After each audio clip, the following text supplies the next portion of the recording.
Alright, let's react into the Dante Inferno, Part 1. Let's go. There are many pieces of literature that tell the story of one's Is journey there in any the subtitle? afterlife.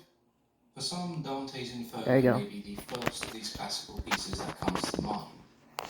Even if it's not something you've read, you may still be familiar with the name. Yeah. What some people may not know is that it's just one part of a three-part work written by Dante Alighieri, known as Divina Commedia, the Divine Comedy. Yeah. A narrative poem that follows the concept of the journey one must take after death, as thought of by many Okay. during the Middle Ages. We as the audience travel alongside Dante through hell, purgatory, and heaven, which are the three segments of this narrative: Inferno, Purgatorio, and Paradiso. It's a story Okay. that certainly gives you an interesting insight into the social conditions and expectations during the Middle Ages.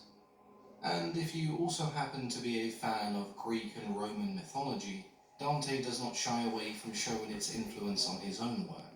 There are references upon references upon Gonna references. subscribe for sure. But as we are talking about a piece of work that was And I written already in the like the video. 14th century, some of the language used means it's not the easiest or most fun read. However, at its core, I believe it's a story well worth sharing. And so in today's video, we will explore and summarize the first part of Dante's journey, Yeah. the 9 circles of hell. It's very important. Before we delve any deeper, today's video has been made possible by the Great Courses Plus. The goal of this channel has always been to share interesting Forget the introduction because I might get copyright. Alright, let's go. in a dark wood, with no recollection of how he got there. In the distance he can see a foothill, a mountain where the sun shines bright. He decides it must be safer than the wood, and so he starts his ascent. But as he climbs, he encounters a leopard, and then a lion, and then a she-wolf. Overwhelmed by these animals, he has no choice but to turn back to the forest.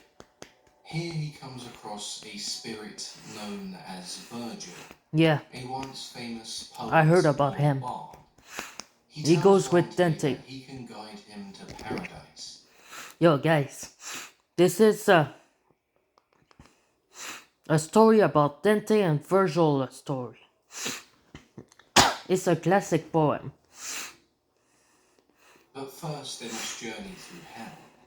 Dante himself, also a storyteller, immediately feels this connection to Virgil, and so he trusts him as a guide. Together they pass through the gates of hell and begin their journey. As one would imagine, this is not a pleasant place. Bees? A That place where hurt. all hope is abandoned. A city of eternal woe and pain.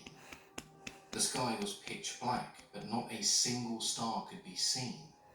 The air was thick with the moans of grief and sorrow. Dante recounts seeing a flag whirling through the air being followed by a train of naked spirits. These unfortunate souls were cursed to chase this unattainable flag while being stung by wasps and hornets. The tears they wept and the blood from their wounds dripped onto their feet, and the ground was covered in maggots and worms. The only way to escape this torment is to journey deeper into hell, and the only way to do that is to cross the river Acheron. When they reach the riverbank, there are countless souls waiting for Charon, the ferryman of the dead. We can immediately see the influence of Greek mythology on Dante here. The river Acheron running through the underworld and Charon being the ferryman of the dead are taken straight out of Greek myth. Charon eventually agrees to take them across the river in his boat. When they arrive on the other side, Virgil explains to Dante that this is the first circle of hell, known as Limbo. The souls who reside here were not necessarily bad people in terms of sins committed, but they did not possess the necessary faith. Many of them rejected Christianity. The unbaptized and virtuous pagans is how they're described. They may not have been sinful, but they were still sentenced to an eternity of damnation and denied entry into paradise. In the distance there is a large citadel which houses many of the great philosophers, Plato, Socrates, Aristotle, and many more.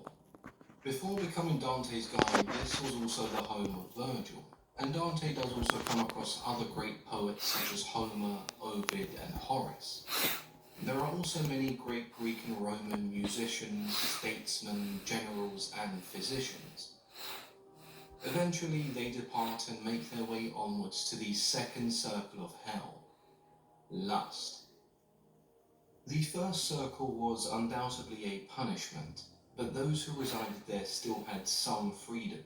The second circle onwards is where the real punishment began. There to greet souls as they entered the second circle was Minos, a giant serpentine figure. Oh, Minos was the son oh, of Zeus and it's the painful. first king of Crete. After his death, he would become one of the three judges of Hades. In Dante's interpretation, he Hades. certainly has a Oh, much more jeez. monstrous form. Minos would examine the crimes of those born before him and give them a sentence that he felt was fitting. He would wrap his tail around himself a certain amount of times, and that number would determine which circle they were sentenced to.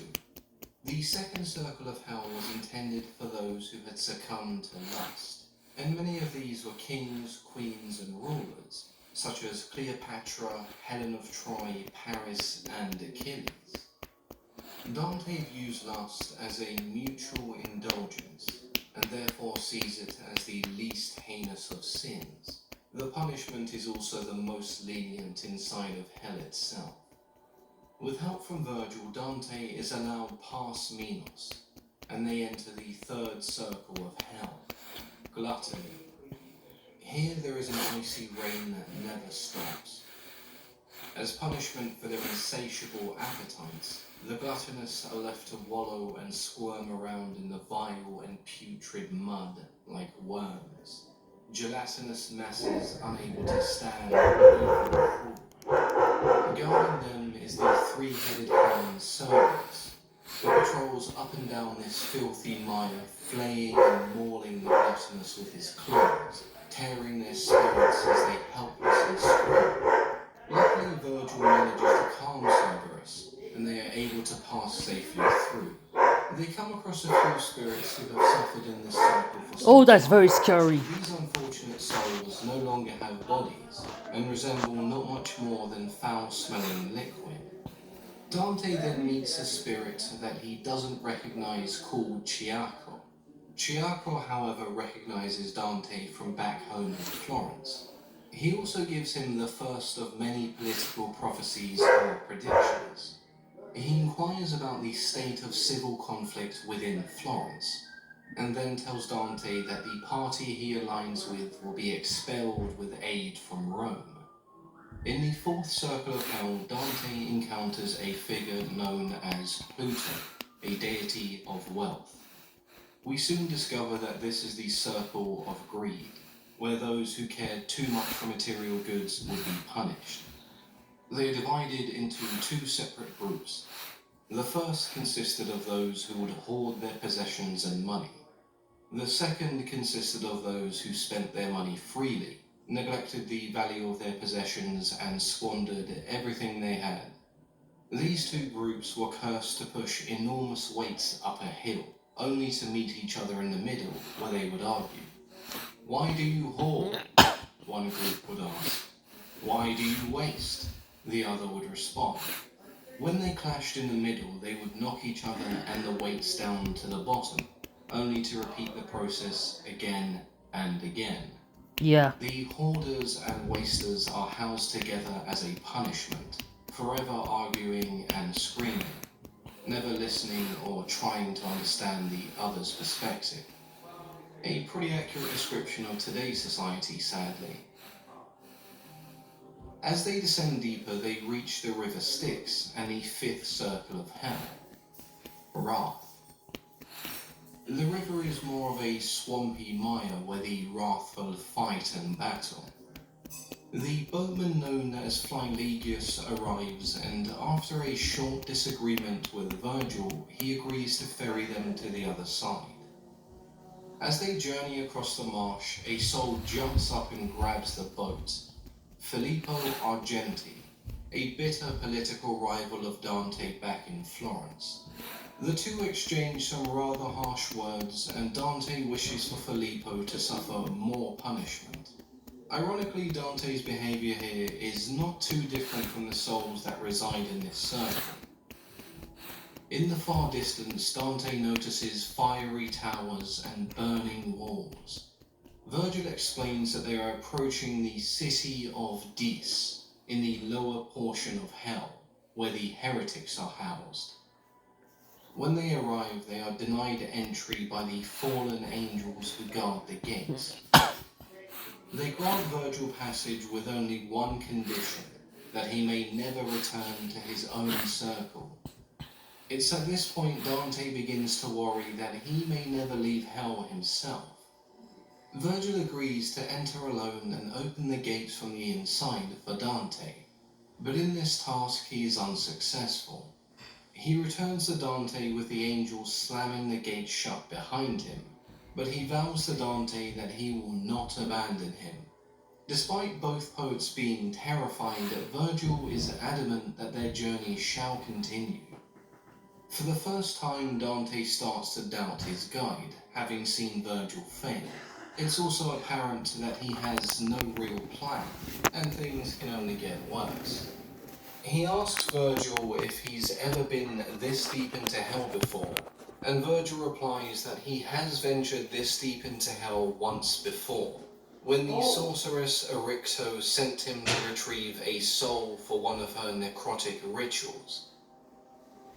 All of a sudden, out of nowhere appeared the Furies. 3 female figures stained in blood with serpents entwined around their bodies. Alecto, Megara, and Tisiphone. They were far from pleased to see Dante, and decided to summon Medusa to turn him into stone. Virgil warns Dante of Medusa's gaze, and covers his eyes to ensure he isn't turned into stone and trapped in hell forever. From the river Styx emerges a figure that Virgil recognizes, and he tells Dante to bow and remain quiet. As the angelic figure approaches, it becomes clear that it was sent from heaven. The Furies immediately flee in terror, and the angels who denied entry are reprimanded. The angel then does what Virgil could not, Sent and in opens the gates, allowing the 2 poets to enter. Satan in the Dante Divine Comedy. This Satan is pure evil. Then the other Satan. Anyway, let's go. The city of Dis, or the city of Dante, contains circles 6 through 9, with circle 6 being located just within its walls and the rest closer to the center. In the circle of heresy, Dante and Virgil come across a group of heretics who have been locked inside burning tombs as punishment.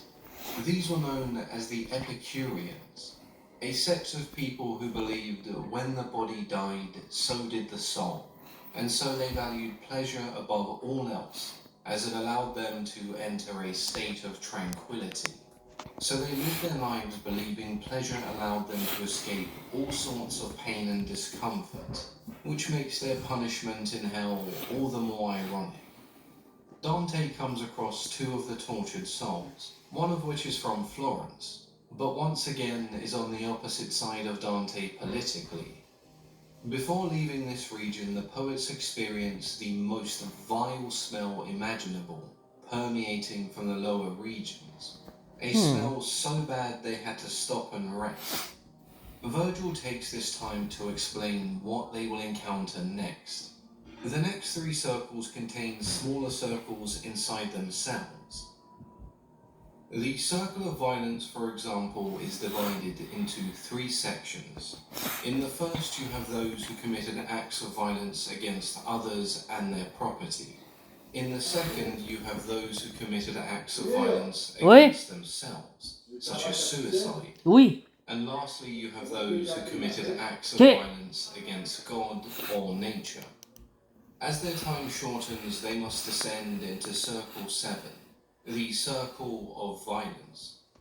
Before entering the circle, they must pass a narrow passage of broken rocks. Here they encounter the Minotaur, who blocks their path. Virgil begins to mock the creature, asking if its murderer can also be found in the circle of violence, sending it into a blind rage. The Minotaur charges and ends up severely wounded, rendering itself unable to continue giving chase to the poets. The first section of Circle 7 is reserved for those who committed acts of violence against their fellow man. There is a river of boiling blood that these souls must wade through every day. The level of blood one is submerged in is dependent on the severity of the crime. Those who committed murder would be fully submerged, whereas someone who committed assault may only be submerged partially. As they approach the river, they see it's guarded by a group of centaurs, who immediately point their bows at Dante and Virgil, demanding to know what business they have here. Virgil then tells them he will only speak to their leader. These centaurs guard the river not to stop individuals like Dante and Virgil from entering, but to stop the souls of this circle from escaping the river itself. When Chiron notices that Dante is not actually dead, he draws his bow and demands Virgil explains their story. He agrees for the centaurs to take the poets to a shallow point in the river and allow them to cross on one of these centaurs' backs. The centaur chosen for this task is Nessus, which is very ironic in itself, because in Greek myth, Nessus was a centaur who agreed to take Heracles and his wife across a river. When he crossed the river with Heracles' wife, he then forced himself upon her and left Heracles no choice but to kill him. In Dante's story, there is no betrayal from Nessus. He does as he was instructed and ferries the two poets across the river. After crossing the river of blood, they walk through a wood. The trees in this wood are gnarled and twisted with no leaf in sight. Oh, Dante wow. hears moans and shrieks, but other than the two poets, there is no one else in this wood. Weary that there may be terrors hiding, Dante urges Virgil to tread quietly, but Virgil knows where these noises are coming from. Virgil breaks a branch off the tree, and to Dante's surprise, blood pours from the branch and the tree cries out in pain. Oh, why have you come to cause me pain? I was once a man just like you. The second part of this circle is reserved for those who committed suicide. As they did not value their bodies in life, then in hell those bodies would be taken away. Every day harpies would swoop down to claw and feed off the trees. Only when they were broken and bleeding were they permitted to speak. Virgil explains that he meant the tree no harm, but witnessing it firsthand was the only way Dante would believe him. He asked the tree to tell Dante his story. He was once a man named Pietro della Vigna, a diplomat under the service of Frederick the Second King of Sicily. He was a reputable man with status until he was accused of treason and locked away. Watching as his good fortune turned to grief was too much for Pietro, and so he took his own life. Dante determines that this man must have been wrongfully accused and convicted, otherwise he would have been in the circle for traitors. But the fact that he is here with others who committed suicide means he must have been an honest man led down a dark path by others. And so he returns the twigs and branches broken by Virgil, and they move on. The third part of this circle is a desolate, barren plain, where flakes of fire fell from the sky. It housed those who committed violence against art, nature, and God. The souls found here were subjected to a burning heat. The blasphemers who committed crimes against God were laid out onto the burning sand while fire rained down on them, unable to move. The sodomites who harmed nature were left to run around the desert through the lava-like sand. Those who committed crimes against art were left huddled together. All three of these groups were perpetually screaming out in pain as the ashy flakes fell to the ground and caught fire, leaving these sinners to experience an eternal burning. The two poets travelled through the desert, waving away flakes of fire whenever they fell near them, trying their best not to catch fire. Dante stops when he sees a man who isn't crying out in pain. The fire doesn't seem to bother him at all as he lays in the sand. This man is Capaneus. During the siege of Thebes, he stood on a ladder over the walls and screamed that not even Zeus himself could stop him entering and laying waste to the city. Of course, arrogance and hubris of this kind would not be tolerated by Zeus, who then killed Capaneus with a thunderbolt, proving that he could indeed stop him from entering the city. In Dante's story, Capaneus is in this circle of hell for blasphemy against Jupiter or Jove, the equivalent to Zeus, who also struck him down with a bolt of thunder. He shows no remorse for his sin, as he lay there in the burning sand cursing the name of the god who struck him down. As they continue on, they come across a stream covered in a thick mist, which offers them protection from the fire above. Along this stream, Dante is recognized by a man who is completely covered in burns. This man is Brunetto Latini, Dante's Oh, mentor and guardian when his father passed away. He asks Dante if he may walk with him, and Dante eagerly accepts, suggesting that maybe they should sit down so they can catch up. Brunetto, however, tells Dante that he cannot.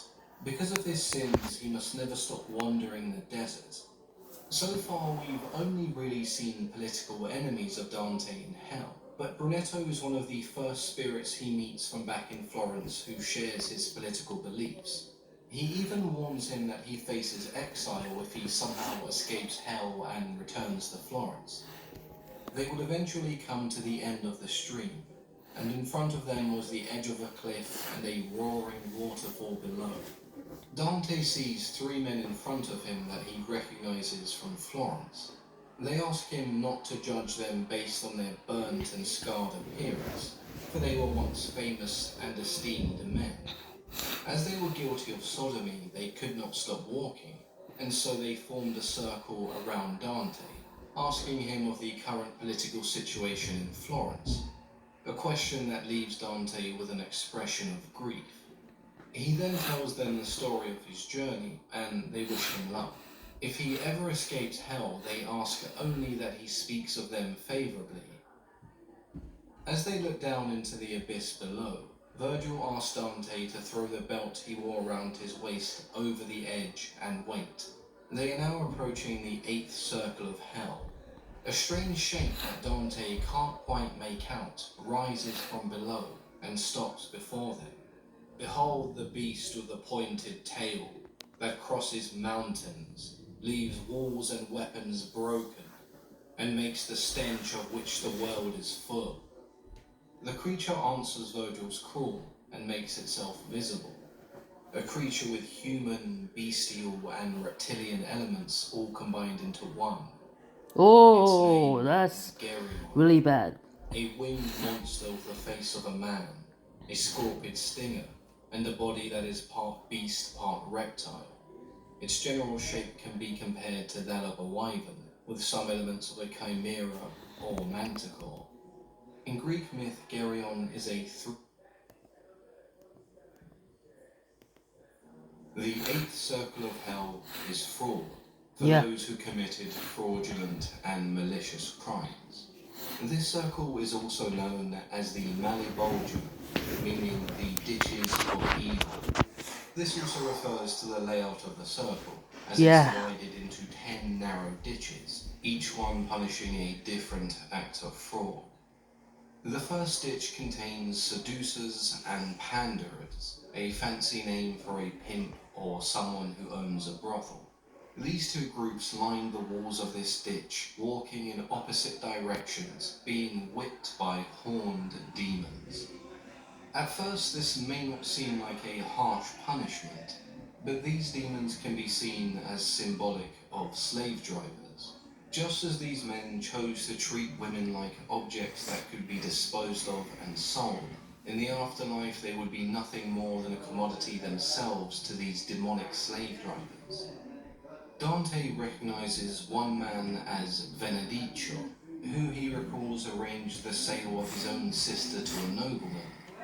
On the other side, Virgil points out a man named Jason of Argo, the once famous hero. Jason Oh, is there for the seduction of the sorceress Medea, which oh to be yeah, I fair think I had remember more to him. do with Athena and Hera trying to help him. But he did also seduce the Queen of Lemnos and then sail away after she had two of his children. So for that douchebaggery, Jason is condemned to an eternity in hell. Next to this trench are those considered guilty of false flattery, exploiting others' fears and desires by twisting and corrupting language to manipulate them. These individuals are covered in their own feces, which represent the falsehoods they told whilst alive. They do nothing but writhe around and howl at each other, not a sight Dante and Virgil were keen on observing for very long. In the third ditch, Dante finds those guilty of simony, gaining position in the Christian church due to monetary means or through other favours. This term comes from Simon Magus, a magician or sorcerer who tried to pay St. Peter to bestow the power of the Holy Spirit upon him. The simoniacs, as they are referred to, were placed headfirst into holes, with flames burning the soles of their feet. Dante notices one pair of feet squirming more than the others because the flames are much higher. This soul was Pope Nicholas III, who mistakes Dante for the then Pope Boniface. He explains to Dante that because he tried to abuse his position in the church, he must serve a lifetime in this hole, and below him are all the other popes guilty of the same crime. When the next pope dies, he will take his place at the very top, pushing Pope Nicholas further down the hole like all those before him. The corruption of the church by the simoniacs is something Dante makes very clear he despises, which is why we see it so deep into hell. In the fourth hole were the sorcerers who dabbled in divination, fortune-telling, and astrology, arts that were associated with a false prophet. The punishment for being a sorcerer was having their head twisted backwards, leaving them to slowly walk forward and only being able to look back at the other hideous, distorted sorcerers. In the fifth hole were the berators, also known as grifters. These souls were immersed in a lake of boiling tar, a Ooh. visual representation of their shady dealings and sticky fingers. They are also guarded by winged demons known as the Malebranche. When a grifter tries to emerge from the surface, they claw at them and attack them with hooks until they are once again fully submerged. For some reason, Dante ends up insulting these demons, which results in them being pursued. They eventually escape down a slope where they encounter hole number 6. These men are dressed in what appear to be regular robes, but judging by how slowly they're moving and the discomfort in their face, this isn't true. These robes are weighed down by lead. On the outside, everything looks fine. These robes appear just as you would expect from any holy man, but the weight inside is symbolic of the weight one carries with them in lies and deceit. Oh, that's interesting. Dante and Virgil climb across a ruined bridge and stand above pit number 7. This hole is full of naked people being chased by snakes and lizards. Their hands are bound behind their backs with snakes. These souls are the thieves. Those who stole in life will now have everything stolen from them. Their possessions, their identity, and their humanity. Dante finds one man willing to tell him his story. Vanni Fucci, a man who stole holy items from a cathedral, who committed violent crimes and murder. As they talk, a viper bites his neck and kills Vanni, only for him to burst into flames and resurrect from the ashes like a phoenix. Vanni shares a prophecy with Dante that all those Dante aligns with back in Florence shall die, including Dante. As the snake attacks him again, Vanni curses the gods and flees from Dante. After this, a centaur arrives with a Okay. fire-breathing dragon on his shoulder, and he asks where the bitter one has gone, implying that he is there to punish. Alright. Let's do part 2 after. Bye.